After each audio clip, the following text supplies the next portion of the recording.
সকালবেলাটায় তাড়াতাড়ি উঠে পড়ে একটু ছাদে গিয়েছিলাম, আর গিয়ে দেখি কি কুয়াশা। তাও একটু পর রোদ উঠায় আমি একটু সময় বসেছিলাম। তারপর মা আর আমি ঘরের কাজ সেরে খাওয়া দাওয়া সেরে বেরিয়ে পড়ি। আর যাওয়ার পথে রাস্তায় এই পাপ্পিসগুলোকে দেখতে পেলাম, কি কিউট না। যাই হোক, যাচ্ছে হচ্ছে একটু মার্কেটে। অনেক দিন পর মা নিজের জন্য কিছু কিনতে যাচ্ছিল। কিনতে বলতে কিছু ব্লাউজ মা টেলারের কাছে বানাতে দেবে, আর কিছু ব্লাউজ মার জন্য আর দিদার জন্য কিনতে যাবে।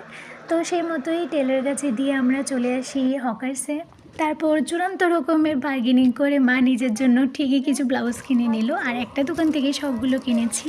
আর ভালো কথা হচ্ছে আমিও একটা ব্লাউজ গিফট পেয়েছি। তো যাই হোক, এগুলো সারতে সারতে সন্ধে হয়ে যায়। আর আসার সময় আমি আমার জন্য একটু আলু পরোটা আর একটা মেরিন্ডা নিয়ে এসেছিলাম। ও হ্যাঁ, ভুলেই তো গেছিলাম, আমার জন্য বুট বাদাম আর ছোট ছোট নিমকিও কিনে এনেছিলাম। কেন কি সারাদিন আমার মুখ চলতে থাকে, কিছু না কিছু তো খেতে থাকি, তাই নিজের জন্য আমি এসব নিয়ে এসেছি। আর একটু সময় রেস্ট করে চলে আসি পাশের বাড়িতে, যেখানে সৎসঙ্গ দেওয়া হয়েছিল। আর গান বাজনা শুনে বাচ্চাগুলো বেশ মজা পেয়েছিল।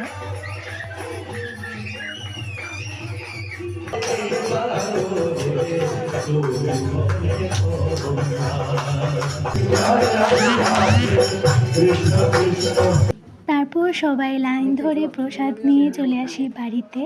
আর প্রসাদে ছিল ছানা আর বাতাসা, আর সাথে ছিল একটা ফ্রাইড রাইসের একটা প্রসাদ বানিয়েছিল বাড়িতে ওরা। এটাই। তো আজকের জন্য এতটুকুই। বাই।